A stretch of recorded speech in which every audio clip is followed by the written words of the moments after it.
Bonjour à tous et à toutes, bienvenue dans les Déconspirateurs, l'émission Générique. Qui est un complotiste? Ouais, qui sont-ils? On a des petites idées quand même. Le tout-puissant lobby qui nous écrase. C'est la fondation Rothschild. Tu connais les Big Dum. Ouais. Qu'est-ce que ça veut dire le complotisme? L'IB, c'est complotiste. Conspiracy Watch. Conspiracy Watch. Grand journaliste. C'est des petites enflures. Arrêtez de me traiter de complotiste. C'est pas mon sujet, j'y connais rien. Donc la lune est creuse. On est des complotistes, on assume. Ils veulent robotiser les êtres humains. Nous sommes en train de vivre un génocide. Vous avez fait le mal. Les gens niculent. Ce n'est pas du complotisme extrême. Je passe un très bon moment là. Je suis l'aigle.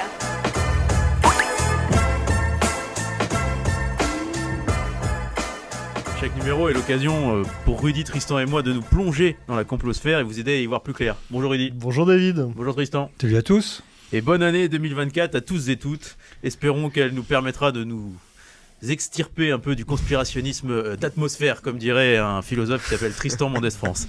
Alors, pour ce premier numéro de l'année, nous sommes accompagnés dans notre réflexion de toi, Jean-Loup Adenor. Bonjour. Bonjour. Tu es journaliste à Charlie Hebdo et tu es aussi co-auteur d'un livre qui s'appelle Le Nouveau Péril sectaire, Absolument. Qui est paru chez Robert Laffont, dans lequel tu auscultes les dérives sectaires qui touchent à peu près 1,5 million de Français. On y viendra un peu plus en détail dans la deuxième partie de l'émission, mais n'hésite pas, sur n'importe quel sujet qu'on va aborder, à apporter ton petit grain de sel avec plaisir. Sur ces différentes questions qu'on va aborder. Alors, la première chose que je voulais aborder avec vous, c'est le revival de l'affaire Epstein, avec le Complorama que vous avez consacré à cet épisode. Ouais. Mon Dieu. Mon Dieu. Il y a eu un moment d'excitation absolument folle, évidemment, à partir de, d'ailleurs, fin décembre, d'ailleurs. Et donc, on en parle dans notre Complorama. On a essayé de retracer un peu le début de cette excitation, avec la publication en plusieurs volets de documents qui a vraiment hystérisé la complosphère internationale. Et c'est vertigineux. C'est vertigineux de voir à quel point Epstein est devenu, fais attention, Epstein est devenu une véritable, j'allais dire peut-être une figure, il a été panthéonisé. C'est devenu une figure inévitable du panthéon de la complosphère internationale. Aujourd'hui, il suffit juste de mentionner son nom pour que soudainement, ça vienne attraper l'imaginaire de toute la complosphère partout autour de la planète. Voilà. Donc, au-delà de l'horreur évidemment du personnage, de la réalité de ce qu'il a fait, de son entourage, des personnes qui sont allées sur son île et qui ont consommé probablement des mineurs. Tout ça est absolument horrible. Évidemment, ce qui nous intéressait, ce qu'on a couvert dans ce podcast, c'était les lectures délirantes de cette affaire grave. Et c'est d'autant plus que cette affaire est grave que je trouve scandaleux les discours complotistes qui imaginent des choses qui n'existent pas. Évidemment. Donc voilà, donc on a fait ce podcast que je vous invite à écouter. On a essayé de faire un peu l'histoire longue, parce que tout le délirium autour d'Epstein n'a pas commencé en fin décembre, évidemment. Son suicide a été aussi un moment absolument fort d'excitation complotiste. Bref. On vous invite à écouter le podcast. Non, et puis dernier point là-dessus, c'est l'écart entre la matérialité des faits, d'une part, ce qui est établi, et puis le délire énorme qui est à côté. C'est-à-dire que les faits, c'est 2 suicides, celui d'Epstein et celui de Jean-Luc Brunel, ensuite en 2022. C'est une condamnation judiciaire de Ghislaine Maxwell à 20 ans de prison. Elle est toujours en prison, elle purge sa peine. Et troisième point, un accord entre le prince Andrew et l'une de ses accusatrices. En dehors de ça, le reste n'est que spéculation, en fait. Donc voilà, ce qui est fascinant, c'est de voir comment à partir de, pas rien, mais peu de choses, on arrive à imaginer, il faut voir les délires qu'on atteint dans cette histoire Epstein. Petite précaution de ma part, face caméra, la pédocriminalité existe, et il y a des pédocriminels qui appartiennent à l'élite. Voilà. C'est dit, c'est fait. Je le dis systématiquement parce que c'est une attaque. Vous pouvez reprendre une activité normale. Voilà. C'est systématique en ligne. On ne peut pas parler de ces sujets-là sans qu'on nous accuse de nier l'existence de pédocriminalité, ce qui est absurde. Donc je le redis face caméra, comme je dirais à chaque émission. À chaque fois, tu le redis. Et donc, non, nous pouvons reprendre une activité normale, comme on dit. Alors, le premier sujet cette semaine, c'est les tunnels qui ne sont pas seulement l'œuvre du Hamas à Gaza, mais aussi des Juifs à New York. C'est en substance ce qu'a voulu faire croire une grande partie de la complosphère américaine aux gens, avec des théories plus farfelues les unes que les autres autour de cette histoire de tunnels qui ont été découverts dans une synagogue à New York City. Alors est-ce que tu peux nous peux nous faire un petit point sur cette affaire? Oui, d'abord, c'est pas n'importe quelle synagogue, c'est le QG du mouvement Rabat Lubavitch mondial. Donc on est à Brooklyn, à New York, et il faut savoir que à la mort en 1994 du rabbin Menachem Mendel Schneerson, qui était le leader du Rabat Lubavitch, eh bien, il y a eu une scission, un groupe dissident messianistes qui ont estimé que c'était lui le Messie. Voilà. Donc on est dans une mouvance orthodoxe où une minorité pense que Schneerson était le Messie. Bon. Et récemment, une partie d'entre eux, de ce groupe dissident, s'est dit que en démarrant les travaux d'une extension qui avait été approuvée en son temps par Schneerson, une extension de la synagogue, eh bien, ils arriveraient à hâter le retour du Messie de cette manière-là. D'accord ? Donc on est déjà sur quelque chose qui n'est pas complètement étranger à ton sujet de dérive sectaire. Il y a à peu près 6 mois, ils ont commencé des travaux, assez secrètement. Et l'idée était de faire un tunnel pour évacuer des gravats sur une propriété adjacente qui était inoccupée. Il y a 18 mètres de tunnels qui ont été creusés comme ça, mais de tunnels, de galeries qui peuvent endommager la structure des habitations qui sont au-dessus, de la synagogue, etc. Les responsables de synagogue, qui ne sont pas messianistes, enfin qui ne sont pas dans ce courant-là, s'en seraient aperçus au mois de décembre. Et donc, ils ont fait venir, la semaine dernière, un camion de déblaiement. Pas de déblaiement, pour cimenter, en fait, pour boucher les accès et pour remblayer, en fait. Et là, les jeunes, parce que c'est des jeunes de 19 à 22 ans, hein, c'est vraiment des jeunes excités, messianistes, se sont opposés aux travaux. Il y a eu une rixe, la police est intervenue, les gens avaient des téléphones portables, ils ont filmé, et c'est les fameuses images qu'on a vues. Donc, il n'y a rien de très secret. On voit... on visite la galerie, enfin le tunnel avec... Ils étaient pas très nombreux, ils étaient une quinzaine ou une vingtaine à être arrêtés. Ils étaient 9 à être arrêtés, quelques autres à avoir été placés sous un statut, je crois, de témoin, tout, bon, voilà. Mais il y a eu 9 arrestations, à proprement parler. Voilà, fin de l'histoire. Mais, évidemment, à partir de cette histoire de juifs et de tunnels, et des images, s'est développé tout un discours en ligne complètement délirant, d'accusations de crimes rituels, avec l'idée que, en fait, ces tunnels servent à un trafic sexuel d'enfants. Oui, parce qu'il y avait un siège de bébé. Alors, il y avait une image où on voit un siège de bébé. Voilà, c'est-à-dire que dans les sous-sols, il y a toutes sortes d'objets, un matelas, un siège de bébé, et plein d'autres choses. Ouais. Et donc on dit, donc c'est bien la preuve, il y a un matelas qui a un nom taché, et donc on dit, c'est une tache de sang, et donc c'est pour des sacrifices, etc. Ouais.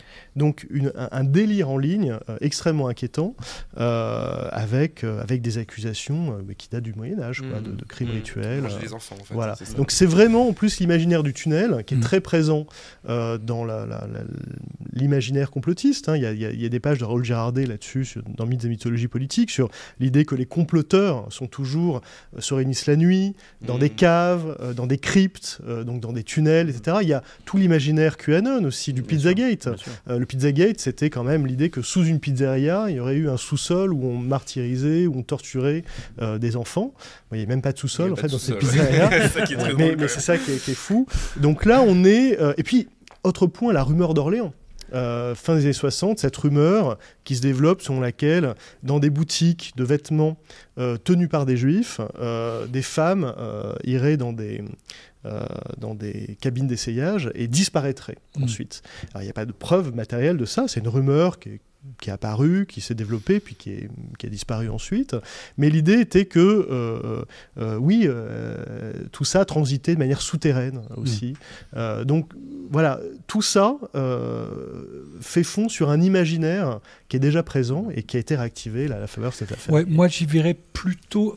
Moi, ce qui m'a marqué là-dessus, c'est quand même une autre figure, mais vraiment spécifique au tunnel, parce que c'est pas la première fois qu'on mentionne des trafics d'enfants ou des trafic pas très clair avec des tunnels. Je ne sais pas si on se rappelle, mais déjà avec l'Ukraine, il y avait déjà l'idée qu'il y avait des trafics d'enfants souterrains dans des tunnels en Ukraine. Il y a eu ça aux États-Unis. Déjà, il y avait des tunnels, je crois, c'était en 2020, sous New York. On imaginait qu'il y avait des trafics d'enfants, des charniers d'enfants dans des tunnels sous New York. On a eu ça aussi sur tous les États-Unis, où il y avait des réseaux souterrains sous tous les États-Unis. On a eu aussi une autre version sur tout autour de la planète, des souterrains, donc du système, du deep state, on ne sait pas trop.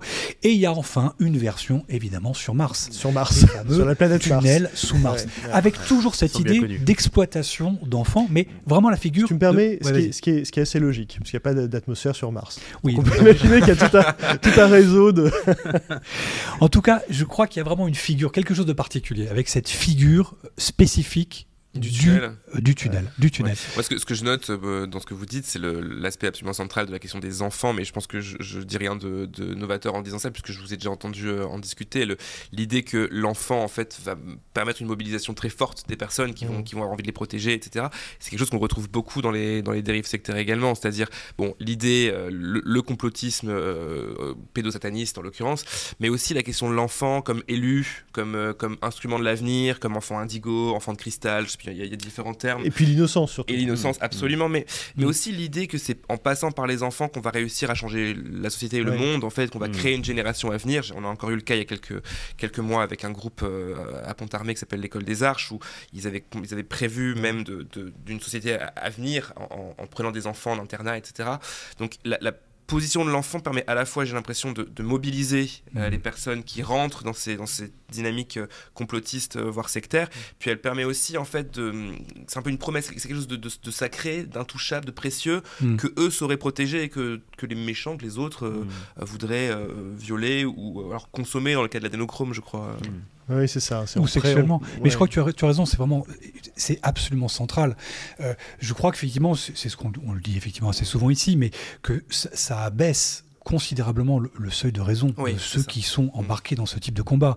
Il suffit de mentionner Goss, tout simplement. Pour cette histoire de tunnel, j'ai eu des échanges en ligne sur Twitter, et certains me disent effectivement, il y a forcément de la pédocriminalité dans ces tunnels. Bon, alors je dis forcément, non, pourquoi ? Et j'ai reçu des réponses du genre, on sait peut-être qu'il n'y en a pas, mais peut-être qu'il y en aurait, ou peut-être qu'il y en aura. Et ça suffit à lâcher ces accusations, évidemment, qui sont terribles. De complotisme prospectif, c'est ça ? Prospectif, oui. J'ai essayé de trouver un mot pour essayer de qualifier. On ne pourrait pas aussi de complotisme de Schrödinger, enfin, je ne sais pas comment appeler ça.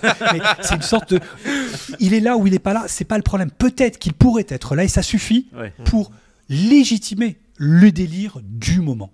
Même si on n'a absolument rien dans les mains. Peut-être que demain, on aura des choses dans les mains.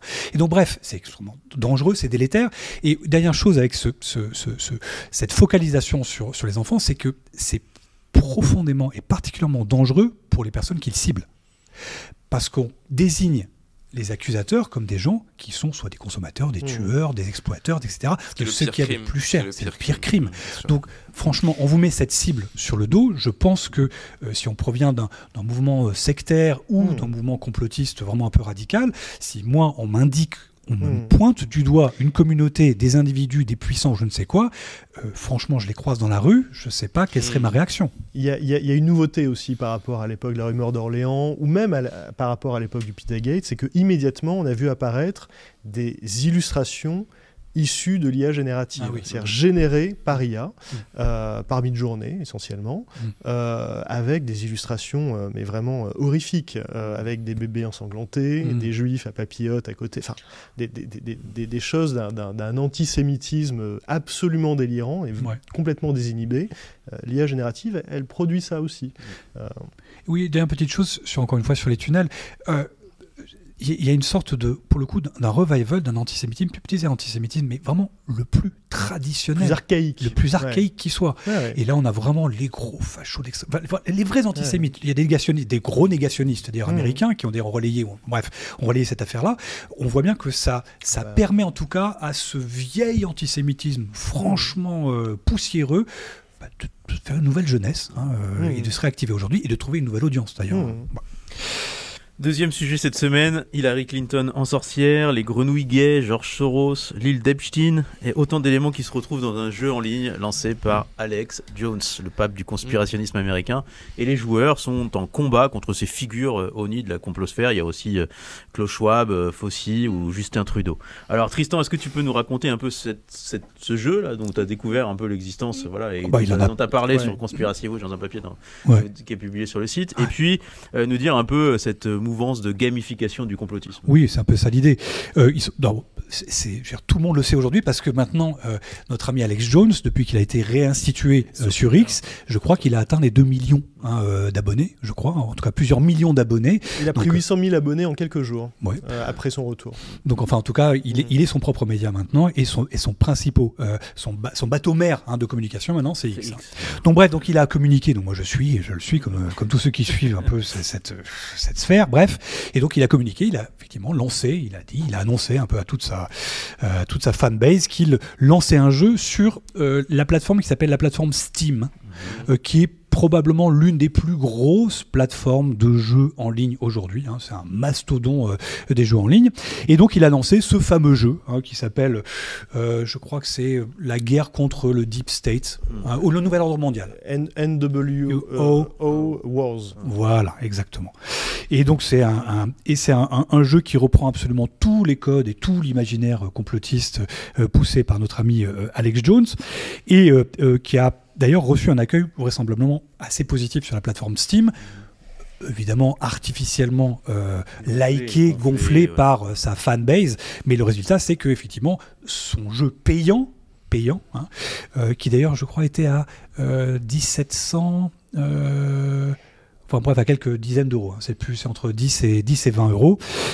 Et donc c'est un modèle économique qui va probablement l'aider à payer le milliard de dollars qu'il est supposé payer après sa négation des enfants de Sandy Hook.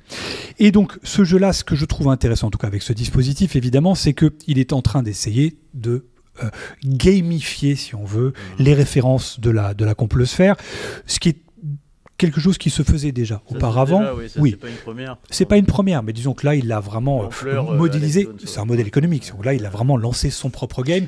Mais ce que je veux dire par là, c'est qu'on a déjà eu des profils, des communautés plutôt d'extrême droite, mais aussi un peu complotistes, qui ont essayé d'utiliser l'univers des jeux. On a eu des articles et des enquêtes assez passionnantes sur Roblox, sur Fortnite ou sur d'autres plateformes où on a des groupuscules, soit d'extrême droite, soit complotistes assez radicales, qui vont essayer de travailler disons des jeunes générations qui vont arriver en essayant de les acclimater au plus tôt avec soit des concepts foutraques d'extrême droite ou des concepts un peu complotistes. C'est ce que fait Alex Jones avec ce jeu. Juste une chose, en matière de gamification du complotisme, on n'est jamais allé aussi loin. Parce que là, c'est vraiment la gamification de l'univers complotiste avec Jones, c'est-à-dire qu'il coche toutes les cases, toutes les théories du complot en circulation. Le fait qu'on retrouve des théories du complot ponctuellement dans des jeux vidéo, c'est très ancien. Oui, bien sûr. Il y a une trentaine d'années, Wolfenstein 3D, pour ceux qui s'en souviennent, on s'apercevait à la fin que le boss final, c'était Hitler, donc de cette manière, Hitler n'était pas mort. Voilà, donc il y avait l'idée d'une histoire alternative. Ce jeu d'Ubisoft qui est très connu avec Assassin's Creed, il y a des allusions aux Illuminati, des choses comme ça, une société secrète, donc c'est pas nouveau. Ce qui est nouveau, c'est que là c'est tout l'univers de référence d'extrême droite complotiste d'Alex Jones se retrouve au même endroit, dans le même jeu. Mais alors, j'ai une question pour vous dans ce cas-là. Est-ce que ce jeu n'est pas permis par le fait, et pour le coup, je crois qu'on vous en avait déjà parlé ici, par le fait que ces théories du complot se sont sédimentées entre elles ces dernières années, notamment sous l'impulsion de QAnon, là où il y a quelques années, on avait des théories du complot qui coexistaient. En silo, un peu. Exactement. Aujourd'hui, j'ai l'impression que c'est le chemin que ça prend, qu'on est en train d'assister à la naissance, c'est un terme que vous utilisez, de métathéorie du complot, je crois, quelque chose comme ça. Ou d'hybridation du complotisme, c'est ça que tu veux dire. Non, c'est assez fascinant effectivement de voir qu'il y a une sorte de synergie entre ces différentes sphères, ces différents délires. On voit d'ailleurs toutes les communautés se mixer les unes avec les autres. Qu'elles ne correspondent pas forcément rationnellement, enfin rationnellement non, certainement pas, mais disons intellectuellement, en tout cas mentalement. Il y a parfois effectivement des communautés qui peuvent s'opposer, qui peuvent même avoir des narratifs qui ne sont pas cohérents les uns avec les autres. Mais il y a une véritable synergie. Et ces passerelles dont tu parles là, et effectivement, on les a vus notamment avec la période du Covid, où on avait... On voit aussi sur l'environnement, un petit peu, sur les questions de l'environnement. C'est ça que je veux dire, c'est qu'en fait, il y a effectivement ces fameux, complotismes par silo qui étaient assez effectivement fragmentés, arrivent à trouver une cohérence simplement parce que plus on remonte dans les strates, plus on peut voir un acteur général pour tous ces symptômes qui s'expriment et qui seraient le climat, les vaccins et toutes les autres déclinaisons possibles. Mais il y a autre chose, c'est qu'on vit l'ère du complotisme sans théorie. C'est-à-dire qu'avant JFK, le 11 septembre, la Lune, on avait des théories assez sophistiquées avec des millefeuilles argumentatifs associés à chacune de ces théories du complot, etc. Aujourd'hui, on a l'impression qu'il suffit de désigner un ennemi, quelqu'un qu'on n'aime pas, et c'est ce qui reste en fait du complotisme. C'est-à-dire on a Klaus Schwab, on a utilisé Justin Trudeau, etc. Et après derrière, les gens iront faire leur marché sur Internet, ils trouveront de toute manière un moyen de justifier l'idée que telle ou telle personne est désignée à la vindicte. Est-ce que c'est vraiment QAnon qui a ouvert la porte à ça? Est-ce que c'est... Non, moi je pense que c'est Internet. mais non, je suis pas sûr que ce soit QAnon en tant que tel ou un produit de ça, je dirais. Mais je pense qu'Internet, même sans pousser trop loin, je crois que la structure même de comment marche le web, c'est-à-dire des pages interconnectées. Et puis la collaboration, la production collaborative du complotisme. Mais aussi les liens. Le simple fait que ça crée des liens. Tu mets des liens, des hyperliens, littéralement, qui va de tel truc à tel truc. Moi, je me rappelle quand on regardait d'ailleurs des forums remontant très loin, sur Reopen 911, qui était donc le premier forum, si on veut, pour ce qui est de la France, francophone, de complotisme autour du 11 septembre. Il y a souvent ce qu'on appelait le blog roll, d'ailleurs sur les blogs complotistes à l'époque, qui faisait la promotion d'autres blogs et d'autres sites. Mais là, on voyait que déjà, la nature même de ce vers quoi il renvoyait étaient des thématiques qui n'avaient rien à voir avec le 11 septembre strictement. Et donc, c'est d'où venait le terme, c'est-à-dire on a commencé à utiliser le terme complosphère, ça venait un peu de cette idée-là. C'était l'idée qu'il y avait de l'interlien entre des pages et des sujets. Et je pense que mécaniquement, ce mélange, ce foyage de passerelles de liens a créé des liens. C'est une sorte de prophétie autoréalisatrice ou une sorte de merge général où les gens exposés à différentes choses disent mais ça fait sens tout ça. Un moment là-dessus.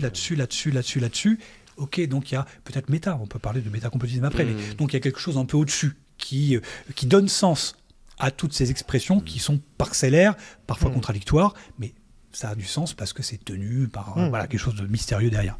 Probablement, encore une fois, mais c'est pas de certitude absolue. Juste petite chose, QAnon a été un formidable incubateur. Je veux pas, c'est quand même un moment central parce que dans ce maelstrom, ce trou noir qu'a été la QAnon sphère, sont venus tomber dedans des vieilles théories comme même les protocoles. Mais même la façon dont ça fonctionnait, c'est-à-dire qu'il y avait un mystère à résoudre et pour ça il fallait déterminer, disséquer les théories en question et comprendre comment elles se connectaient entre elles. En fait, QAnon a invité les gens qui tombaient en conspirationnisme à trouver une cohérence dans les différentes théories qui étaient avant ça en silo, effectivement. Et je pense que le terme gamification pouvait s'appliquer. C'est très juste. C'est ça, comme un jeu de piste un peu, absolument. C'est ça qui est grisant, j'imagine aussi, pour ceux qui rentrent dedans. C'est qu'évidemment, on connect the dots, et on sent qu'il se passe quelque chose. Donc je pense que si QAnon a été un moment, disons, de synthèse, un moment assez important, en tout cas de synthèse et de réactivation, et on l'a vu. Mais le Covid, je crois qu'il a été vraiment le moment indépassable. Un moment historique. En hiérarchie, oui, ça me semble pas, il n'y a pas de doute là-dessus. Troisième sujet, cette semaine, vous en avez peut-être entendu parler, la France a depuis la semaine dernière un nouveau Premier ministre qui s'appelle donc Gabriel Attal et qui a été nommé à Matignon par Emmanuel Macron. Et ça a entraîné un déferlement de la complosphère sur deux items.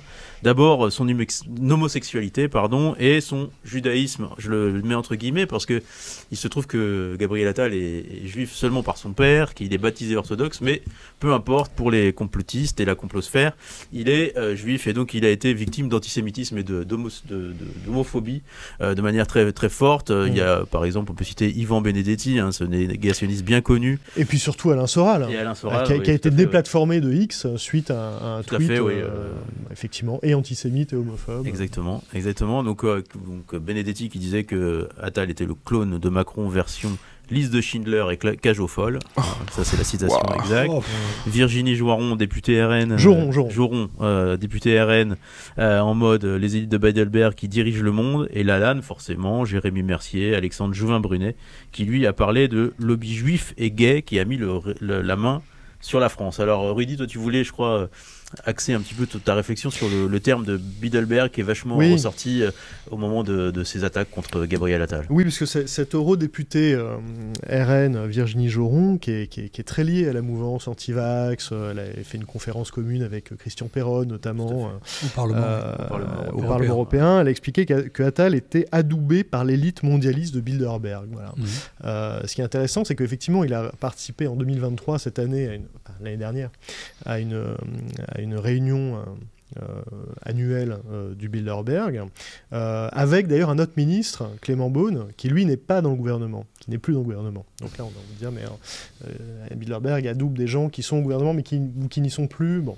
Mais ce qui est intéressant avec le Bilderberg, donc c'est une institution maintenant qui existe depuis 1954, qui réunit des gens de tous les continents, pas de toutes les sensibilités politiques. On reste en gros chez les démocrates, des gens qui sont d'accord avec le système tel qu'il fonctionne, capitaliste, libéral, démocratie libérale, mais des gens qui viennent du monde de la politique, de l'université, de la presse également, et avec des échanges qui sont placés sous la règle de la Chatham House, c'est-à-dire on peut venir, on peut dire de quoi on a parlé, mais on ne dit pas qui a tenu quel propos.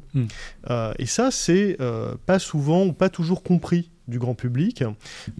Et pour le comprendre, il faut bien voir que beaucoup d'institutions fonctionnent comme ça. À la Fondation Jean Jaurès, il nous arrive de faire des séminaires fermés, qui ne sont pas ouverts au public, et qui sont placés sous la règle de Chatham House. Pourquoi ? Parce que ça permet une très grande liberté des échanges. Moi, j'ai fait, ça m'arrive d'en faire de temps en temps, à l'invitation de loges maçonniques, des tenues blanches. C'est-à-dire, on vient... On parle, moi en général je parle de complotisme, de désinformation. Mon Dieu, qu'est-ce que tu viens de dire ? En fait, il n'y a pas de raison d'être gêné par ça. Mais bien sûr. La franc-maçonnerie en France, ils ont fait la Troisième République. C'est pas une secte. On y viendra peut-être tout à l'heure, parce que c'est une des objections qui leur est faite depuis des siècles. Dire, mais en fait, c'est une secte. Non, c'est souvent des républicains, des gens attachés à la démocratie, aux valeurs républicaines, et à la laïcité. Et donc, j'échangeais justement avec les personnes qui m'ont invité. Je leur dis, mais alors, qu'est-ce que vous trouvez, vous, dans la franc-maçonnerie ? Pourquoi vous adhérez ? Pourquoi vous payez votre cotisation tous les ans pour vous réunir comme ça, parfois avec des tabliers, etc., avec tout ce décorum, cet ésotérisme, etc. Et la réponse qui est souvent faite, c'est un lieu de liberté. C'est un lieu où je peux parler sans être jugé. À un moment où on est jugé en permanence. C'est-à-dire, sur les réseaux sociaux, ça m'est encore arrivé hier, on fait un tweet et derrière on a des gens qui disent « oui, je ne suis pas d'accord avec cette formulation ». Et en fait, on est un peu sous l'œil d'un Big Brother permanent sur les réseaux sociaux où la moindre des choses qu'on dit, ou qu'on ne dit pas d'ailleurs, sera retenue contre nous. Et ça limite d'une certaine manière notre liberté. Là, on est dans des lieux où on peut parler sans être jugé, d'une certaine manière. Et on peut aussi parler en se disant qu'on peut se tromper. On peut dire quelque chose qui est pas bienséant, on peut dire quelque chose, mais on est sûr que ce sera pas rapporté et que ce sera pas ça reste off the record, comme disent les anglophones, et ça permet effectivement une très grande fluidité des échanges, comme quand on discute de manière privée avec un ami. On n'est pas enregistré, on sait qu'on ça va pas se retrouver sur Internet le lendemain, c'est du off. Et ça permet des échanges libres, et c'est ce qu'organise le Bilderberg. C'est pour ça que le Bilderberg a beaucoup de succès depuis très longtemps maintenant, et que par ailleurs, comme ça réunit effectivement des gens influents, importants dans leur domaine, c'est très bien d'y être. Donc quand on est invité, on y va. Bon, voilà. Après, on peut critiquer l'institution autant qu'on veut. Le tout, c'est de pas projeter des choses qui n'existent pas autour. Et c'est devenu malheureusement un étendard fantasmagorique qui va au-delà de la réalité de ce que ça représente, quoi.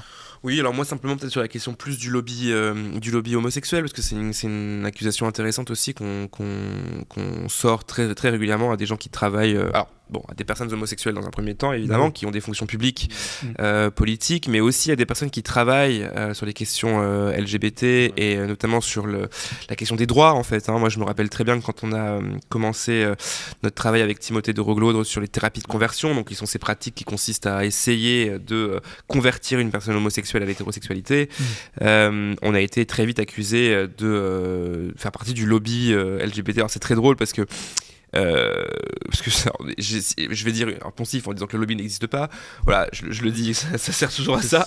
Mais d'autant que ça peut être intéressant de voir à quel point, pour travailler sur ces sujets-là, il y a une difficulté première. On n'est pas forcément aidé quand on commence à bosser ces sujets. Déjà, il faut les comprendre, et puis ensuite, il faut essayer à trouver des gens qui les comprennent et qui nous permettent de faire le sujet qu'on a envie de faire.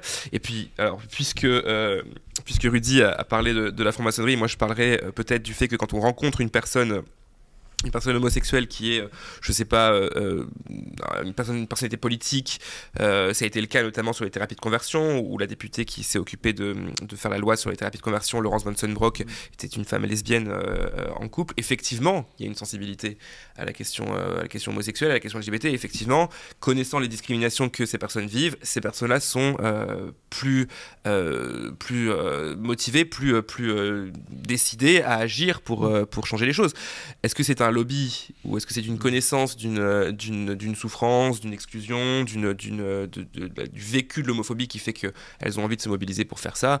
Voilà, moi je trouve que c'est naturel. Enfin, c'est-à-dire que moi je viens de La Réunion, quand je croise des Réunionnais en soirée ou dans le travail ou ailleurs, ça me vient parfois de leur dire, si t'as besoin d'un coup de main pour quelque chose, n'hésite pas à me contacter. Voilà, le fameux lobby réunionnais, la diaspora réunionnaise. Voilà, et puis par ailleurs, pour finir là-dessus, je savais bien qu'il y avait un truc.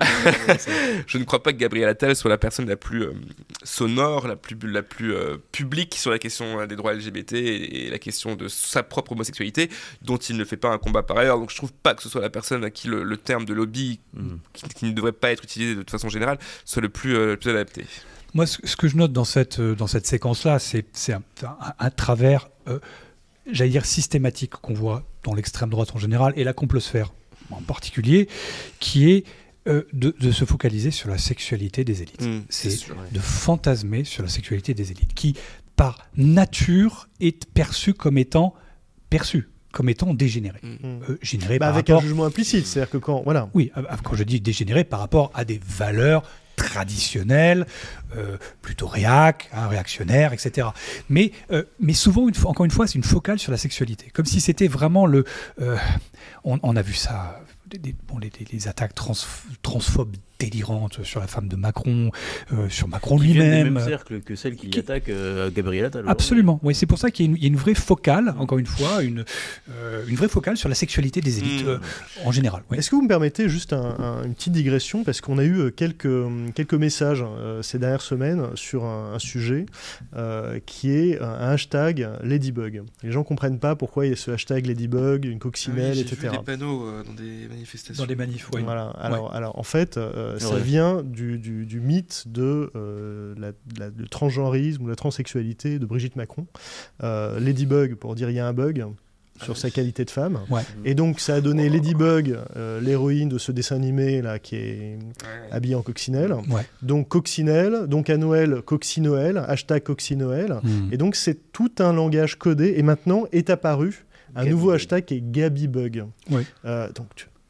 Alors, juste pour le Ladybug, ça a été d'ailleurs notamment poussé par le compte Zoé Sagan. Bien sûr. C'est celui-là qui a été le principal promoteur, qui a donc essayé de créer un mème, tout simplement un mème. Ouais. Et c'est efficace parce qu'effectivement, on en voit des traces dans des manifestations où il suffit plus de montrer cette coccinelle pour évoquer, c'est comme le fameux qui, c'est la même. Il y a un étendard un peu. Ouais. C'est du dog whistle. Ça s'appelle, et sur la base d'un mème, exactement. Et c'est dangereusement efficace. En tout cas, c'est efficace. En tout cas, c'est viral. Oui, c'est viral, c'est le bon terme. Et là encore, l'utilisation massive de l'IA générative pour faire des visuels avec des coccinelles, etc. Donc en plus, ça passe sous les fourches, justement, ça évite les fourches codines de la modération des plateformes. Juste, j'ai un point, Jean-Loup. Tu disais les lobbies, il faut arrêter avec ce terme de lobby. Pourquoi ? Parce que les lobbies et les groupes de pression, ça existe. Donc c'est le mot lobby au singulier qui est problématique. Non, c'est tout simplement parce que sur la question LGBT, il n'y a pas une puissance financière qui aurait financé notre travail avec Timothée. Ça n'existe pas. Évidemment, les lobbies existent, bien sûr. D'ailleurs, on pourra en parler après parce que justement, ils n'existent pas forcément là où on le pense. Parce que dans le sujet qui va nous intéresser après, on va voir qu'il y a eu des pressions de lobby. Pro-secte, en l'occurrence. Pro-secte, absolument. En fait, simplement, les groupes d'intérêt qui tentent d'influencer les politiques existent. D'ailleurs, c'est légal.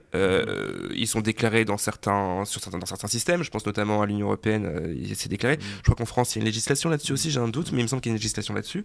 Voilà, l'idée d'un lobby LGBT, moi, je la trouve un peu absurde. Il y a des lobbies ou des fondations de gauche qui poussent l'acceptation des orientations sexuelles ou de genre, d'ailleurs, des citoyens comme étant un modèle social enviable et préférable à un autre modèle social. Voilà, c'est de la politique. C'est-à-dire que c'est de la politique et pas une espèce de conspiration cachée qui consisterait à faire de nos enfants des homosexuels. Enfin, si je le résume comme ça, à gros traits, mais il me semble que c'est ça le sujet. Et alors justement, on va glisser tranquillement sur la deuxième partie de cette émission et sur ce livre que tu as signé, t'as co-signé. Tout à l'heure, Rudy parlait de la franc-maçonnerie et disait que c'était souvent assimilé à une secte. Quelle différence justement entre un organisme comme la franc-maçonnerie et une secte, déjà pour comprendre un peu Déjà, c'est pas un organisme, la franc-maçonnerie. Comme une institution. Je vais commencer en préambule par expliquer que donc, mon co-auteur et moi, Timothée de Roglio, nous n'utilisons pas ou très peu ou vraiment de façon impropre le terme secte. Malheureusement, avec le temps, ça peut nous être arrivé de l'avoir dit, mais on essaie de privilégier le plus possible le terme de dérive sectaire pour une raison qui est très simple, c'est qu'un mouvement, un collectif, un groupe de personnes n'est pas intrinsèquement et définitivement sectaire. Il a des pratiques, des périodes, des façons de procéder qui peuvent être sectaires, et on pourra parler de ce qu'est être sectaire ou non.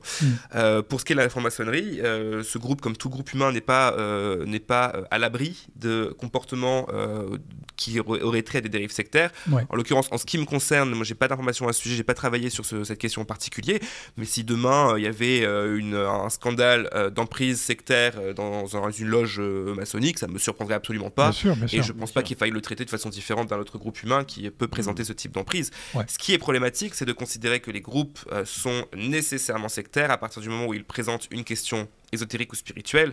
Ça, c'est une question qu'on peut se poser. On peut être fondamentalement athée, comme à titre personnel, c'est le cas en ce qui me concerne, tout en considérant que les gens peuvent se réunir, avoir des pratiques spirituelles ou rituelles d'ailleurs, qui sont des pratiques acceptables et dans lesquelles les personnes ne souffrent pas d'emprise ou ne sont pas dans une situation de violence ou de souffrance d'ailleurs physique ou même financière, par exemple, comme c'est le cas dans certains groupes. Ceci étant dit, on peut envisager que certains groupes auraient du mal à ne plus être sectaires, comme c'est le cas d'institutions qui sont fondées sur l'emprise de leurs membres. Je pense à des groupes comme la Scientologie notamment, où l'objet même de le principe, la raison, le fonctionnement de ces groupes-là, ce qui fait qu'ils continuent et qu'ils perdurent, c'est la mise sous emprise de leur base au moins. Puis dans la hiérarchie, il y a un ancien scientologue, Lucas Le Gall, qui a écrit un livre. Il disait dans une de ses interviews que dans la scientologie, soit on est une victime, soit on est un salaud. Alors je le cite quand je dis ça. Et en parlant de Tom Cruise, il disait il y est depuis tellement longtemps que ça ne peut être qu'un salaud. Donc en fait voilà, plus on monte dans la hiérarchie de ces groupes, et pas que la scientologie, plus on peut penser que ces gens-là sont pas dupes de ce qui s'y passe réellement et prennent un rôle. Mais tu veux dire que la structure, c'est systémique. Tu veux dire que c'est la matrice un peu de la fonction du... Parce qu'il y a des mécanismes d'abolition de l'esprit critique qui sont mis en place et qui permettent d'éviter que les membres questionnent le dogme scientologue ou autre d'ailleurs, qui permet aussi de leur soutirer de plus en plus d'argent, parce que c'est aussi l'objectif. Et en fait, à partir du moment où un groupe a besoin, pour soutirer de l'argent à ses membres, d'abolir leur esprit critique, alors dans ce cas, c'est qu'il est fondamentalement sectaire à mon sens, ce qui ne veut pas dire qu'il le sera toujours. Moi personnellement je critique le dogme scientologue qui est vraiment, je trouve, délirant, mais pas plus finalement délirant qu'un homme qui aurait ressuscité au 3e jour. Voilà, donc je suis obligé de me dire, peut-être que si on enlevait l'aspect sectaire, les gens qui veulent croire qu'un extraterrestre est venu il y a très longtemps sur Terre pour faire exploser des volcans, si je me souviens bien du dogme exact, et aurait relâché des esprits qui se seraient attachés aux humains, je crois que c'est quelque chose comme ça. Bon, s'ils veulent y croire sans qu'il y ait d'emprise derrière... Le problème n'est pas que leur croyance est délirante ou contestable. Le problème, c'est l'emprise, justement. Le problème, c'est l'emprise, et c'est aussi, je pense, et c'est une question qu'il faut qu'on ait tous en tête, c'est les motivations réelles du groupe. Je pense qu'il ne faut pas exclure qu'il y a des gens qui sont sincèrement convaincus de leur croyance et qui ont sincèrement l'impression d'aider les autres en leur apportant cette croyance. Ceci étant dit, il y a aussi des gens qui sont d'un cynisme total, qui savent très bien que ce qu'ils professent est absurde et qui ont besoin pour se maintenir, peut-être parce qu'ils sont allés trop loin déjà dans le chemin qu'ils ont fait pour rejoindre ce groupe-là, parce qu'ils y ont trop investi de temps, d'argent, même mentalement, leur cercle est peut-être uniquement composé de ces personnes-là, qui ont besoin que ça continue à fonctionner. Et quand on a besoin que ça continue à fonctionner, on est un peu prêt à tout pour que ça continue à fonctionner. Et donc justement, dans le livre, tu t'intéresses aux victimes. Avec Timothée, vous vous intéressez aux victimes de ces dérives sectaires. Est-ce qu'il y a quelque chose qui les réunit, ces victimes? Est-ce que c'est une faille psychologique? Est-ce que c'est une vulnérabilité dans leur vie? Alors, voilà. Qu'est-ce qui les réunit, ces victimes? Est-ce qu'il y a un dénominateur commun? Il faut vraiment rappeler à tous ceux qui nous écoutent ou qui lisent ce type d'ouvrage que tout le monde peut être victime d'une croyance qui se mue en emprise, qui devient une dérive à un moment. Nous, on a vu des sectes, des dérives, des groupes à caractère sectaire, pardon, faut que je fasse un effort quand même, qui s'intéressent aux classes moyennes, aux classes supérieures, plutôt aux classes populaires. D'une certaine façon, des groupes constitués dans des religions instituées, comme dans l'islam, dans le catholicisme, dans l'évangélisme, vont cibler un public plutôt populaire, avec des méthodes qui sont des méthodes sectaires. On le sait, dans l'islam, le salafisme, tel qu'il peut être professé aux jeunes des quartiers, peut avoir un caractère d'emprise sectaire sur eux. Dans l'évangélisme, les exemples sont légion en ce moment, sur le fait qu'on vise justement ces classes populaires. Il y a différentes théologies. Alors je pense à la théologie de la prospérité, qui est celle selon laquelle plus on donne d'argent à l'église, plus ça va nous revenir à un moment, ce qui est typique d'une arnaque en fait, financière classique, quoi, et pourtant ça marche. Donc non, tous les groupes peuvent être, toutes les personnes peuvent être victimes de dérives sectaires. J'entendais une ancienne, une personne qui a connu Lougri, qui est un gourou traditionnaliste. Ah oui, non. C'est un gourou qui était dans le sud de la France, à Montpellier, je crois. C'est pas un dossier que je connais très bien, mais j'ai discuté avec une de ses victimes on lui a demandé qu'est-ce que vous diriez à quelqu'un pour qu'il ne tombe pas dans l'emprise sectaire. Et il répondait, au début il dit je ne sais pas, j'en sais rien. Puis il réfléchit un peu et puis il dit en fait si je sais, il y a une chose quand même qu'il faut dire aux gens. Si quelqu'un vous dit tu sais je vois quelque chose en toi, il y a une particularité, quelque chose d'unique chez toi et je vais te montrer comment, ce que tu peux devenir. Alors là, méfiez-vous. Parce qu'en fait, personne n'a cette capacité de lire dans les gens des choses que personne d'autre ne verrait. Et comme c'est le cas dans d'autres systèmes, comme dans, par exemple, les violences sexuelles ou les violences faites aux femmes en général, les prédateurs savent repérer des gens qui ont envie qu'on leur dise ça, qui ont envie d'entendre qu'ils sont exceptionnels, qu'ils sont particuliers. Et cette envie d'être exceptionnel et d'être particulier, ça peut arriver à un moment de la vie, sans nécessairement qu'on soit dans un état de fragilité particulièrement intense. Voilà. Donc non, il n'y a pas de public, mais il y a des méthodes qui sont les mêmes. Et on pourra discuter du complotisme, justement, qui est une des méthodes, un des outils de la dérive sectaire. C'est-à-dire, alors justement, est-ce que tu peux développer cette idée de complotisme comme finalement étape vers une dérive sectaire plus globale? Alors, étape ou en tout cas outil, plutôt. Moi, je le vois plutôt comme un outil dans une besace. Il y en a plusieurs. Il y a... par exemple, le groupe, ou ce qu'on va appeler le love bombing, que vous devez connaître, qui est le fait d'être, une fois qu'on intègre un groupe, bombardé d'affection, d'être entouré, d'être soutenu. C'est ce que j'appelle un des outils de la dérive sectaire. Ils ne le font pas tous, mais beaucoup de groupes utilisent cette technique pour que la personne veuille rester. Pour ce qui est du complotisme, en fait, et du complotisme dans les dérives sectaires, à quel moment est-ce que ça va avoir un intérêt et une importance? Le complotisme permet d'abaisser drastiquement l'esprit critique d'une personne et surtout de l'isoler mentalement. C'est-à-dire qu'une fois que ça a pris, qu'elle se met à penser que en fait l'État nous ment, que le médecin est en train de mentir, que la famille qui dit à la personne attention, ce mec à qui tu parles c'est bizarre, ça ressemble un peu à une secte, en fait ils sont dans le discours officiel, ils sont dans et en fait ça éloigne la personne des institutions publiques auxquelles ils pourraient avoir recours pour demander de l'aide ou juste pour poser des questions. On ne va pas se tourner vers la Miviludes, on ne va pas se tourner vers l'UNADFI, vers les associations de vigilance sur les dérives sectaires, parce que, quelle que soit leur réponse, en fait, elle va être considérée comme étant profondément fausse. Et il y a quelque chose qui est très compliqué dans la dérive sectaire, qui est, je trouve, extrêmement similaire à ce qui se passe dans le complotisme, c'est que les personnes qui voient leurs proches entrer dans des dérives sectaires, en fait, elles ne savent pas, elles se trompent souvent de chemin, et elles vont être très offensives, très attention, c'est faux, t'es en danger, il te ment, c'est un gourou. Et dire ces choses-là, c'est les pires trucs à dire quand une personne entre dans une... Pourquoi ? Il faut dire quoi alors ce qu'il faut faire surtout, c'est pas lâcher la personne, il faut l'accompagner, il faut... Alors, évidemment, je dis ça s'il n'y a pas de risque pour la santé de la personne, pour ses comptes, pour ses sous. Si on sent qu'une personne entre dans un processus de dérive sectaire, bon, déjà, rapprochez-vous des assos tout de suite. Faites ça tout de suite, c'est le plus vite possible. Elles vous accompagneront là-dedans. Et surtout, ne vous mettez pas en opposition frontale avec la personne. Accompagnez-la dans ce qu'elle pense. Et quand on sent des failles dans le raisonnement, quand on sent des doutes, c'est là qu'il faut y aller. Tranquillement, questionnant la rhétorique que la personne présente, parce ce qu'elle a reçu en réalité. Par exemple, on ne dit pas à une personne ton enfant n'est pas un enfant indigo, il a juste des problèmes 10 de dysorthographie, etc., etc. Ce que raconte le mec, fais gaffe, c'est bizarre, etc. Oui, là on la braque. On la braque. On dit ça, on la braque, on lui dit que son enfant est problématique, que le mec qui lui explique que son enfant est exceptionnel, il a tort, et qu'en plus elle est assez con de croire ça, quoi. C'est ce qui est extrêmement violent à recevoir, parce que c'est pas une question de bêtise, c'est une question d'influence en fait, c'est une question d'emprise en fait, c'est pas du tout une question de bêtise. Ce qu'on peut lui dire en revanche, c'est l'accompagner au fur et à mesure de ce qui se passe et voir quand la personne dit, si c'est votre sœur par exemple qui vous dit écoute, là mon petit, j'ai l'impression qu'il est un peu en souffrance par rapport à ça.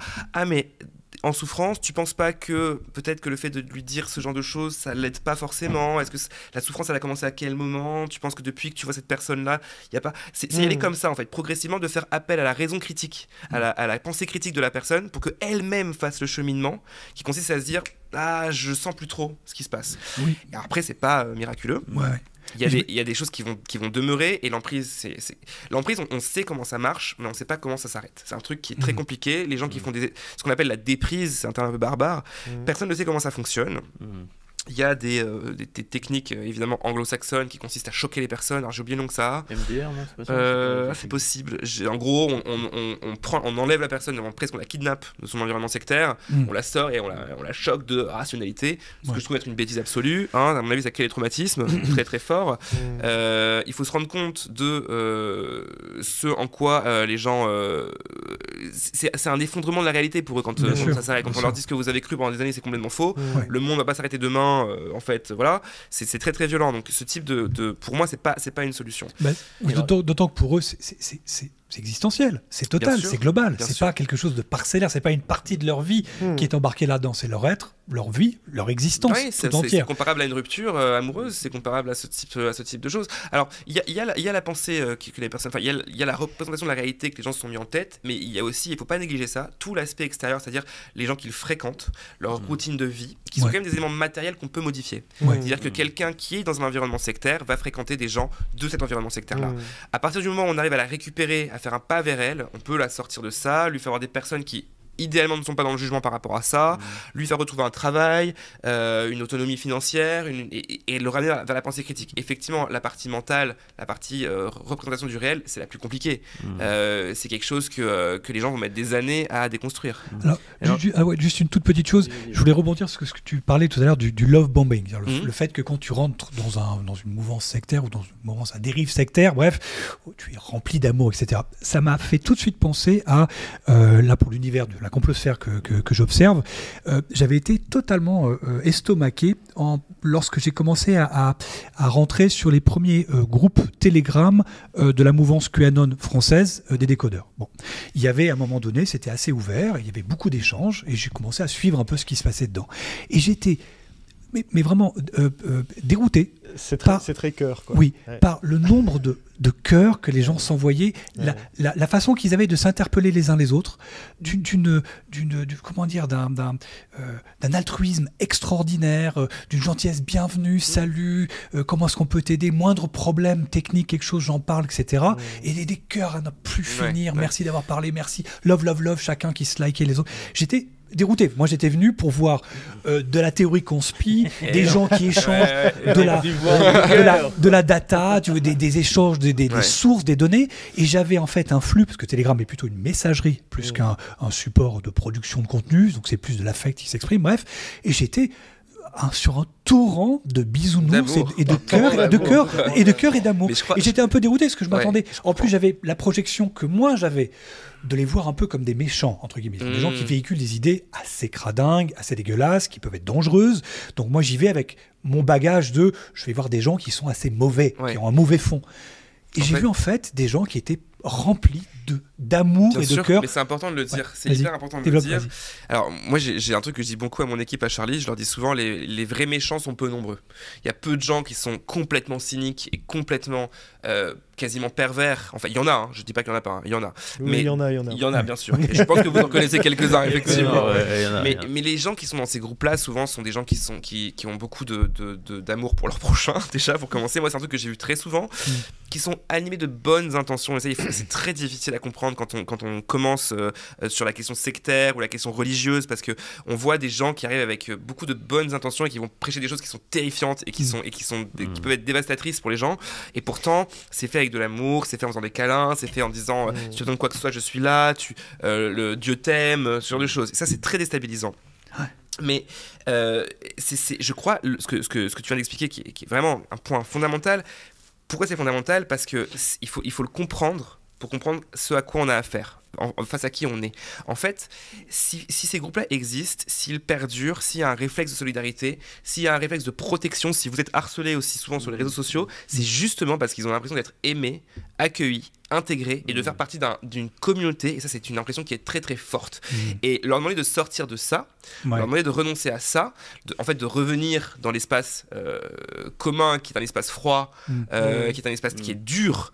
Le stade de monade isolé. Exactement.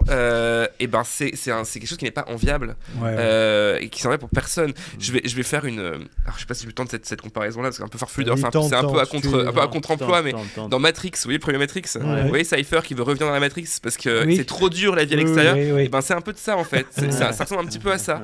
Et on le voit pour des gens qui ont compris. On préfère l'illusion et on voit pour des gens qui ont compris que le groupe était problématique et qui pourtant, une fois qu'ils ont compris, ça s'appelle alors je vais pas dire de bêtises, c'est des PIMO. Physically in, mentally out. C'est des gens qui ont compris. PIMO, ouais.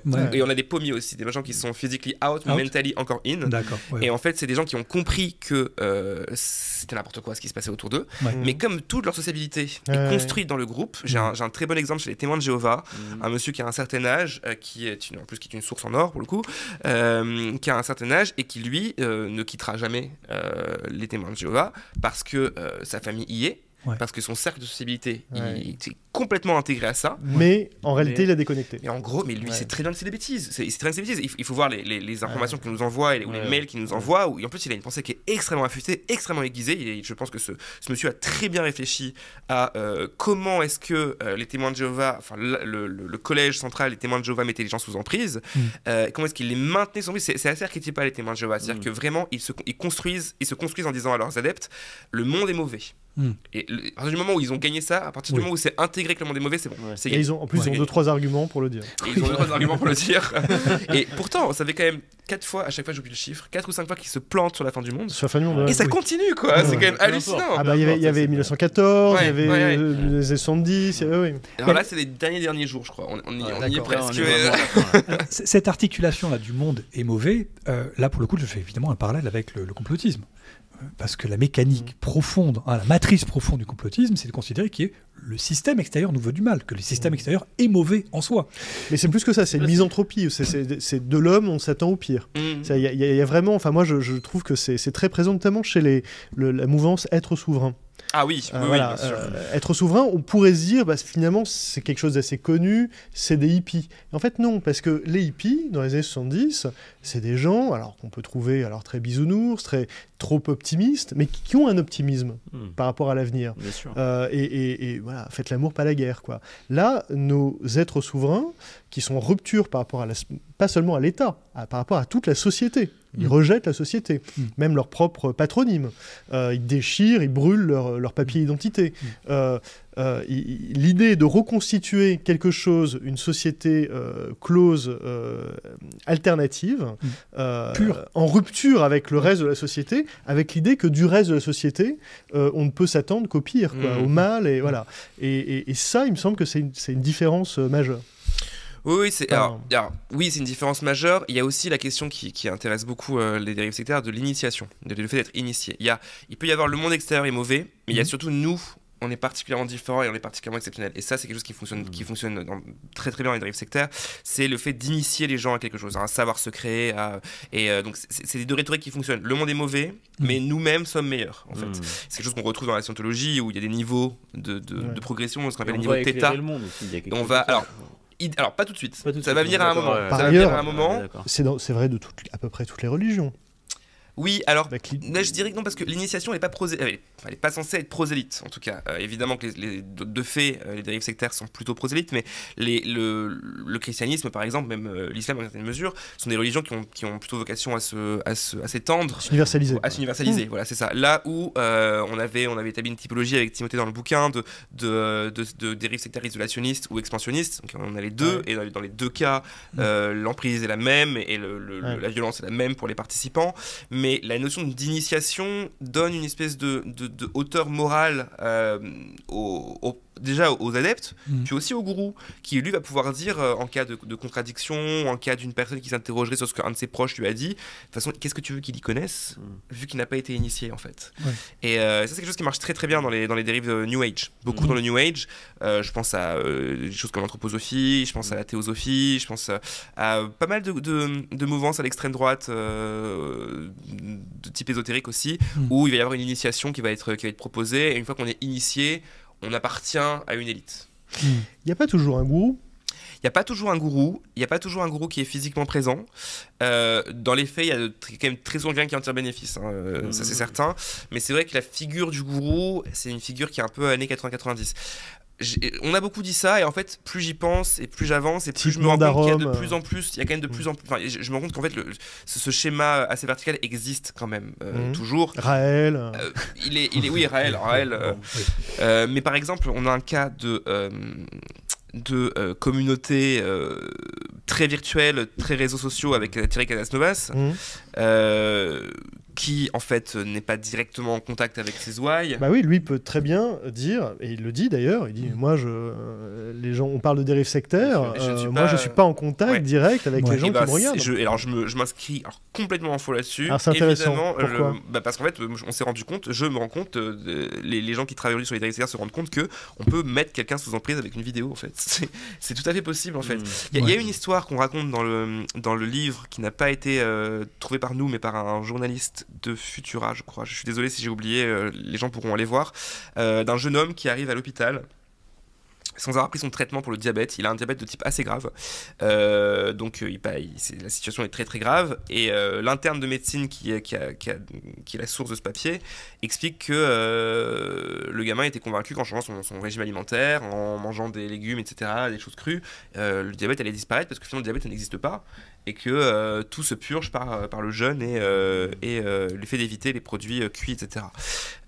Et en fait, en discutant avec ce jeune homme, l'interne de médecine se rend compte qu'il est grand consommateur de vidéos de Thierry Casasnovas. Ils ne se sont jamais vus, jamais rencontrés. Pourtant, Thierry Casasnovas a eu un impact assez important sur lui. Donc, pas besoin d'un contact direct pour que quelqu'un soit... Ce que je suis en train de dire, c'est que les gens qui regardent la vidéo qu'on est en train de faire... Ah bah j'espère, bien sûr. Il pourrait être sous emprise. Il pourrait être sous emprise. Ou alors il pourrait entamer une déprise peut-être. Non, Je sais pas. Ce que tu dis, c'est qu'en fait, on est responsable de nos paroles. Évidemment, est-ce qu'il faut vraiment que je rappelle que c'est marrant parce que Internet a créé une espèce de flou là-dessus. Ça devrait pas du tout être flou. Enfin, évidemment qu'on est responsable de ce qu'on dit. Évidemment que quand on a encouragé quelqu'un volontairement ou involontairement à se causer un dommage à lui-même, pénalement on devrait être responsable. C'est évidemment. Mais là, ce que je trouve assez intéressant, c'est que si avec cette dématérialisation en fait de l'offre qui est déterritorialisée, donc en plus, ça doit, j'imagine, transformer d'une certaine façon la potentialité de ces dérives sectaires qui ont une forme qui doit être quand même très différente de ce qu'on connaissait avant la période du web. Le fait que cette offre soit là ad vitam, je veux dire, Casas Novas pourrait même disparaître, il pourrait même mourir de sa belle mort. Tu continuerais à faire des victimes. Que son contenu serait encore en ligne. Et c'est peut-être en ça que ça se rapproche du complotisme. C'est en ça que ça se rapproche beaucoup du complotisme, c'est qu'aujourd'hui, effectivement, c'est les personnes, les groupes fermés comptent moins que les idées qu'elles produisent et leurs conséquences dommageables. C'est quelque chose que j'avais entendu pour l'islamisme, mais je pense que c'est valable également pour les dérives sectaires. Ce sont plus des zones d'influence territoriale, ce sont des zones d'influence linguistique en réalité. C'est-à-dire qu'aujourd'hui, vous le savez, votre galaxie complotiste à vous, elle n'est pas française, elle est francophone en réalité. C'est ça. Et bon, la perméabilité avec la galaxie anglophone est quand même qui est complètement avéré, c'est-à-dire que voilà, il suffit d'une traduction, en plus aujourd'hui avec les outils qu'on a, pour traduire ces propos-là. Oui, le marché mondial et global. Voilà, nous pendant le Covid, qu'est-ce qu'on voit ? On voit du crève-cœur, on voit du Tal Chaleur, on voit du Casas Novas, Suisse, Belge exilé au Québec. Exactement. Donc en fait, il y en a assez peu qui se trouvent être vraiment sur le territoire français. Même Casas Novas, on ne sait plus très bien s'il est là ou s'il est en Espagne. Et en fait, ils ont quand même une influence qui est extrêmement importante. Moi personnellement, celui qui me fait le plus peur, c'est crève-cœur. Que je trouve vraiment particulièrement inquiétant quand il parle de 5e dimension, quand il parle de quitter cette dimension-ci. Moi, je me rappelle avoir vu, alors, je crois que c'est l'extracteur qui a fait remonter ces commentaires-là, où on voit une dame qui écrit dans les commentaires sous une vidéo de Jean-Jacques Crèvecoeur, mais si je monte, qui va s'occuper de mon chien, que faire de mon chien ? Que faire de mon chien ? Que faire de mon chien ? Alors là, on se dit, est-ce qu'on n'est pas sur un truc un peu à l'ordre du temple solaire où ils voulaient aller sur une planète, j'ai oublié le nom pour l'OTS, mais en fait ils se sont suicidés. C'est ce qui s'est passé. Est-ce qu'on est sur le même type de rhétorique ? Crèvecoeur, acculé un jour, saura-t-il tenter de dire à ses apôtres, à ses ouailles, en fait les gars, la seule solution c'est peut-être qu'il dira c'est tel produit pris à tel moment, dans telle circonstance cosmique, il dira peut-être un truc, mais ça restera du suicide en fait. Donc c'est de ça dont il faut se méfier. Son simple discours de changement de dimension, encore une fois, quelqu'un peut l'interpréter. Peut tout simplement l'interpréter comme un message de quitter la Terre. Et ça, c'est fou, quand même. Et la différence que tu disais tout à l'heure, qui est extrêmement intéressante, c'est que là où le Temple solaire a poussé au suicide un groupe de personnes données dans une circonstance donnée, dans un moment donné, ces vidéos-là, ces contenus-là, ces théories-là continueront à circuler et on ne sait pas combien de temps ça pourra avoir une influence sur les personnes qui la racontent. Le Temple solaire, ce qu'il y a, c'est qu'on a vu j'allais dire presque une sorte de dérive, dans un endroit qui est c'est organique. C'est que les gens étaient en proximité. Il y a une présence physique. Il y a ce travail-là. C'est comme ça que ça s'exprimait, si on veut. Et là, aujourd'hui, potentiellement, ça n'est plus le cas. Non. Donc, on pourrait avoir un temple solaire. On pourrait avoir quelqu'un qui pourrait avoir la même traction en ligne que le gourou du temple solaire, mais avoir un impact global. Bien sûr. Donc, avoir probablement même des conséquences. Alors, je ne sais pas s'il y a déjà eu des cas d'espèces aujourd'hui où un message sectaire virtualisé a eu une conséquence aussi grave que ce qu'a pu entraîner. Alors, je dis ça, mais cas, je pense. Alors, sans parler de dérive sectaire, je me pose la question sur le parallèle audacieux de ceux qui ne se sont pas vaccinés pour le Covid. C'est un bon parallèle. Il y a effectivement, et c'est ce qu'on en parlait avant l'émission, de ce qui a fait que la Mivilude la mission interministérielle de vigilance et de lutte contre les dérives sectaires a pu continuer à travailler. C'est qu'en fait, ils ont eu très très peur pendant la période du Covid et ils se sont rendus compte qu'il fallait agir.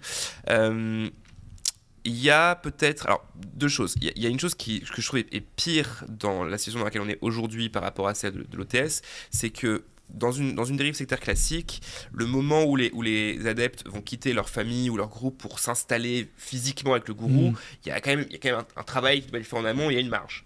Dans le cas de ces discours virtuels, dans le cas de ces discours tenus sur Internet plutôt, les gens sont en contact permanent, direct avec ce type de théorie. Je ne sais pas pour vous, moi je suis à peut-être entre 2h30 et 3h de téléphone par jour sur des contenus qui ne sont pas des contenus complotistes ni des contenus sectaires, mais c'est dire la place que ça peut prendre dans la journée de quelqu'un, en fait. Si on couple à ça la défiance nourrie par le complotisme envers le discours officiel, envers les institutions, envers les proches, envers la famille, l'isolement mental dans lequel on peut se trouver est extrêmement important. Et pas besoin de déménager de chez soi pour aller vivre dans la forêt avec le gourou. Il suffit de rester enfermé à la maison et de regarder constamment des contenus, de consommer constamment des contenus sur son téléphone portable. Il ne nous reste pas énormément de temps, donc je voudrais qu'on évoque avec toi la question de l'anthroposophie, parce que c'est mal compris, mal connu du grand public en général. Qu'est-ce qu'on peut dire sur ce mouvement? On parle souvent des écoles Steiner. Est-ce que c'est une menace réelle ou pas? Est-ce qu'on en fait trop autour de ce mouvement? Alors, donc rapidement, qu'est-ce que c'est que l'anthroposophie? C'est un courant donc emblématique du New Age, de toutes ces théories, toutes ces spiritualités qui vont naître à la fin du 19e siècle, fin 19e siècle. On a le courant initial, c'est la théosophie initiée par Helena Blavatsky, dont un adepte va se détacher, Rudolf Steiner, pour créer son propre courant qui va devenir l'anthroposophie. Donc même les mots en fait ont été choisis en rapport avec la théosophie. Et c'est une espèce de fourre-tout ésotérique où cette personne se déclare médium, va recevoir des messages, va construire toute une théorie où on a l'existence de créatures folkloriques, mythologiques, comme les elfes, etc., qui sont des instruments de la nature. Voilà. Il va y avoir toute une théorie sur l'homme et la hiérarchie des races, notamment de Rudolf Steiner.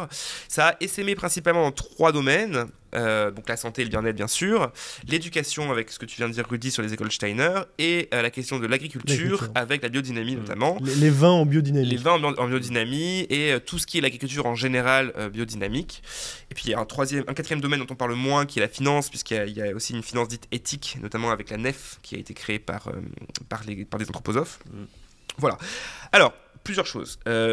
Déjà, ce qu'il faut dire, c'est que, et on oublie souvent de le répéter, c'est que les théories de Rudolf Steiner n'était ni agriculteur, ni enseignant, ni banquier. Voilà.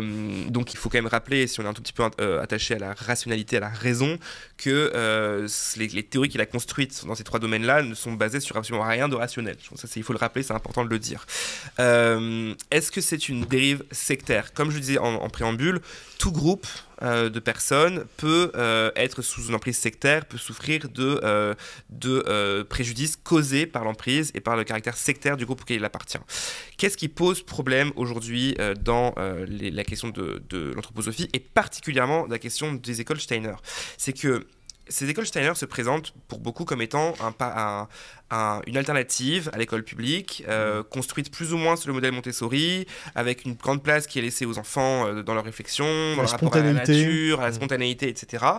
Il y a une fédération, donc la Fédération des écoles Steiner en France, qui labellise des écoles Steiner, et on oublie bien souvent de rappeler que dans beaucoup de ces établissements, les professeurs sont les professeurs sont nourris par la pensée de Rudolf Steiner. La pensée de Rudolf Steiner, qui, je le répète, n'est pas du tout une pensée rationnelle et scientifique sur la question de l'éducation. On a eu des cas récemment, alors j'ai vérifié avant de venir tout à l'heure, notamment en Alsace, je crois que c'est l'école de Colmar, si je dis pas de bêtises, où il y a eu des cas quand même assez inquiétants, où une enseignante a démarré un feu dans la classe, fermant la porte et demandant aux enfants de regarder le feu et d'inspirer la fumée du feu, pour des raisons qui sont en fait, ce qui va être présenté, ça va être de dire que c'est un genre d'expérimentation pour les petits enfants. C'est très bizarre quand même, mais en fait le feu, c'est toute une symbolique chez Steiner, et c'est ça qui est très mal compris par le grand public et par les parents qui vont mettre leurs enfants dans les écoles Steiner. C'est qu'en fait rien n'est fait par hasard. Tout répond à une indication, une pensée de Rudolf Steiner. Je vous recommande un très très bon documentaire sur YouTube qui s'appelle Les enfants élus, qui, je vais me tromper, qui est un documentaire suédois, j'ai un doute, qui a été traduit par un youtubeur investi sur la question, qui raconte le retour d'un élève Steiner devenu adulte sur son passé à Steiner. Il interroge ses camarades de classe de l'époque et il se rend compte qu'il y a un truc. Lui, il a très bien vécu sa scolarité. Il a trouvé ça génial. Et en parlant avec ses anciens camarades, il se rend compte que non, il y a eu du harcèlement. Il y a beaucoup de harcèlement dans l'école Steiner. Il y a eu du harcèlement parce qu'en fait, il y a une croyance karmique qui veut qu'il ne faut pas intervenir quand les gamins sont ensemble. Il ne faut pas intervenir. Il faut pouvoir les laisser s'exprimer. Et finalement, si quelqu'un souffre, c'est que son karma fait qu'il doit passer par là. Voilà. Donc le souffre-douleur, il a un peu mérité. Exactement. L'enfant handicapé mérite d'être handicapé également. On a eu un cas comme ça qu'on raconte dans le livre où effectivement, il mérite d'être handicapé parce qu'il a dû faire des choses terribles dans une vie passée. Et donc, ce réalisateur revient sur son histoire à Steiner et se rend compte qu'en fait, effectivement, il y a alors je vous le spoil un petit peu, mais il y a une croyance profonde dans l'enfant élu, qui va être l'enfant indigo pour certains, on dit l'enfant de cristal, maintenant je sais plus, le terme a changé je crois. On revient à cette question centrale des enfants, et où en fait, les professeurs de cette école particulièrement, donc je parle avec des précautions pour éviter les problèmes judiciaires bien sûr, dans cette école en particulier, les professeurs accordaient une attention différente à certains élèves, parce que ceux-là étaient choisis.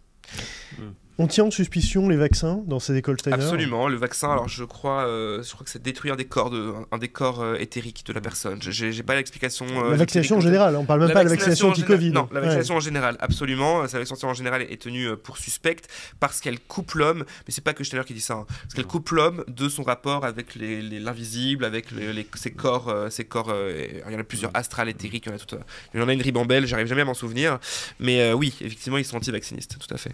Alors on le disait tout à l'heure rapidement, c'est aussi l'annonce de la dissolution de la Millevillud qui vous a conduit à écrire ce livre avec Timothée. Qui n'a pas été dissoute finalement. Qui n'a pas été dissoute finalement, évidemment. Comment l'État peut lutter contre ces dérives sectaires? Est-ce que le projet de loi qui a été adopté au Sénat avec des modifications par rapport à ce qui avait été prévu au départ par le projet de loi, comment tu vois les choses à ce niveau-là et quels sont les outils que l'État peut avoir et quels sont les outils qu'il peut créer en plus pour finalement lutter contre ces nouveaux types de dérives sectaires, ces nouveaux types de dérives. Alors, effectivement, on a commencé le bouquin en travaillant sur la disparition annoncée de la Millevillud à l'époque. On a eu tort et on est très heureux d'avoir eu tort pour cette question-là. Donc, juste pour rappel aux gens qui ne le sauraient pas, donc la Millevillud, c'est la mission interministérielle de vigilance et de lutte contre les dérives sectaires. C'est l'organisme français qui signale à la fois aux politiques et à l'administratif et au judiciaire des cas de dérives sectaires, qui tient des archives, qui enquête. Ces membres, ces fonctionnaires, ont une technicité, ont une connaissance de la dérive sectaire. C'est grâce à eux aussi qu'on peut avoir des éléments de doctrine sur les différents groupes, etc. Donc c'est quand même quelque chose d'assez important. Je précise que c'est une institution qui est unique au monde. Elle n'existe dans aucun autre pays qu'en France. Je crois qu'il y a à chaque fois je dis ça, il y a une structure similaire en Belgique, je crois, mais qui n'a pas les mêmes prérogatives. Donc, et en même temps, ça vient du fait que dans les années 90, on a eu en France, sur le territoire français, ça a été créé... les massacres du Temple solaire. Alors, le Temple solaire et surtout aussi la secte Moon, du révérend Moon, en fait, où ces deux grands cas ont propulsé la création d'une instance qui pouvait gérer ce type de situation, en fait.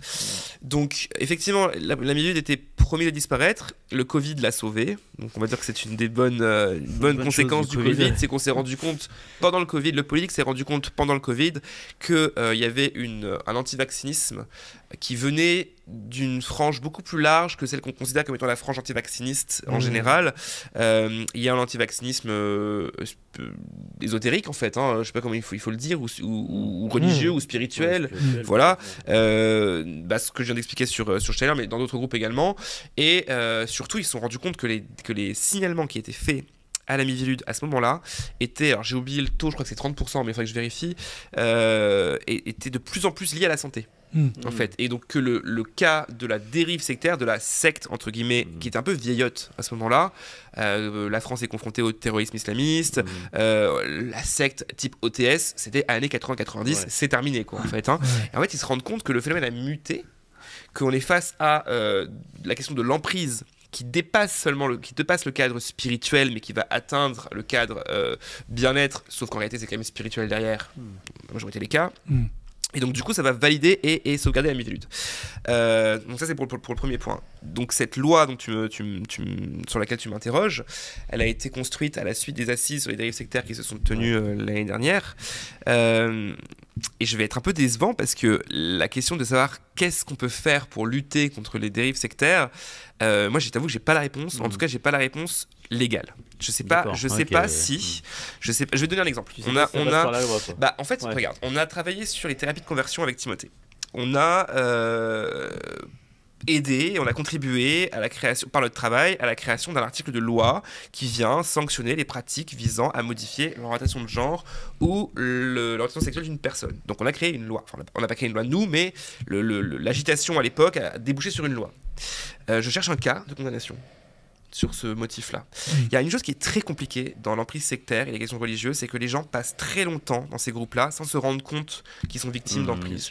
Quand on est victime d'emprise, on sort d'abord du groupe, on se soigne, on essaie d'aller mieux, on a envie de laisser le plus d'espace possible entre nous et la dérive sectaire, et on ne veut pas retourner dans un procès qui va durer des années. Donc c'est très compliqué, c'est quelque chose qui est très compliqué, et c'est dommage, parce qu'en réalité, c'est comme ça que les groupes perdurent et prolifèrent. Ce qui s'est passé, c'est que donc, cette loi a été construite. Il y a un élément qui est quand même assez intéressant, c'est qu'elle est passée au Sénat. Le Sénat a sanctionné deux articles, deux ou plus d'ailleurs, j'ai un doute. Alors, je tiens à préciser que c'est Lorraine Redaud de Charlie qui a écrit un superbe article qui devrait être en ligne aujourd'hui. Sur les 7 articles proposés, il n'en reste plus que 4, écrit donc Lorraine à ce sujet. Il y a 2 articles qui ont été supprimés dont on trouve que c'est assez dommage. Il y a le délit de suggestion psychologique ou physique qui était disposé à l'article 1 qui a été supprimé en estimant que la formulation était trop généraliste. C'est quelque chose que les associations regrettent puisqu'on aurait pu modifier l'écriture de l'article. Et surtout, il y a l'article 4 qui est un cas beaucoup plus intéressant, je trouve, qui était un article qui permettait de sanctionner la provocation à l'abandon de soins. Alors, un terme un peu technique. Qui a été supprimé suite à un amendement introduit par un sénateur LR qui s'appelle Alain Houpert, et qui est une figure quand même de la complosphère covido-sceptique sur lequel on a écrit, et qui vivait cet article comme une disposition tire-out. Oui, c'est ce qu'il a écrit sur Twitter, ce que tu m'as appris tout à l'heure. Effectivement, pourquoi c'est intéressant ? Parce qu'en fait, l'exercice illégal de la médecine a ses limites. On le voit très bien avec notamment Thierry Callas-Novas et d'autres qui arrivent à dire les choses. On prend les précautions d'usage, on dit bien sûr voyez avec votre médecin, mais quand même si vous buvez du jus votre bras va repousser ou ce genre de choses. Et compris. C'est ça. Donc il y a des précautions d'usage qui permettent d'éviter de tomber dans l'exercice illégal de la médecine. Qu'est-ce qu'on a vu récemment en France il y a 2 ans? On a vu des cas de jeunes hydriques notamment où une femme est décédée, c'était il y a 2 ans je crois. Une femme est décédée à Château de Brou après avoir arrêté, alors, en l'occurrence elle prenait un traitement antidépresseur je crois de mémoire, l'affaire n'a toujours pas été jugée il me semble, mais la personne qui tenait ces sessions-là invitait ses participants à suspendre leur traitement le temps du jeûne. Ça a des conséquences. Ça a des conséquences graves. Ça a des conséquences beaucoup plus graves dans les cas de maladies comme le cancer. On a eu le cas de ce disciple de Irène Grosjean, Miguel Barthélémy, alors qui lui a été condamné pour exercice illégal de la médecine. Il faut le noter, c'est important. Où il avait clairement demander à ses clients, disons-le comme c'est, à ses clients d'arrêter de suspendre leur traitement pour s'en tenir à un traitement naturopathique. Je ne précise que dans ces cas-là, il y a une énorme culpabilisation qui est mise en place. Si la personne n'arrive pas à guérir, c'est qu'elle ne suit pas assez bien le traitement. Voilà, donc c'est bien dommage que cet article 4 ait été... Il faut dire que Barthélémy, il intervient dans le film Hold Up, le film conspirationniste de Barnerias. Eh bien voilà les amis, je crois qu'on a fait. C'est bon, on a été trop long. Je suis désolé. On a été très long. Juste, alors Conspiracy Watch a plein de projets, mais on vous donne rendez-vous à la prochaine émission pour vous en parler en détail, notamment une édition en anglais, mais on vous dira ça un peu en détail la prochaine fois. Je voulais aussi vous signaler Histoire politique de l'antisémitisme en France de 1967 à nos jours chez Robert Laffont, qui est publié sous la direction de 3 personnes, Alexandre Bande, Pierre-Jérôme Biscara et un monsieur qui s'appelle Rudy Reichstadt, qu'on connaît bien ici, et avec les contributions de Valérie Gounet, Stéphane Nivet ou encore Laurent David Samama. Jean-Yves Camus, Manuel Debonneau, Jean Garrigue. Lisez-le. Et le nouveau péril sectaire, toujours en librairie, bien sûr. Et puis on peut te lire évidemment chaque semaine dans Charlie Hebdo. Salut à tous, à bientôt. Merci et bonne année. Ciao, ciao.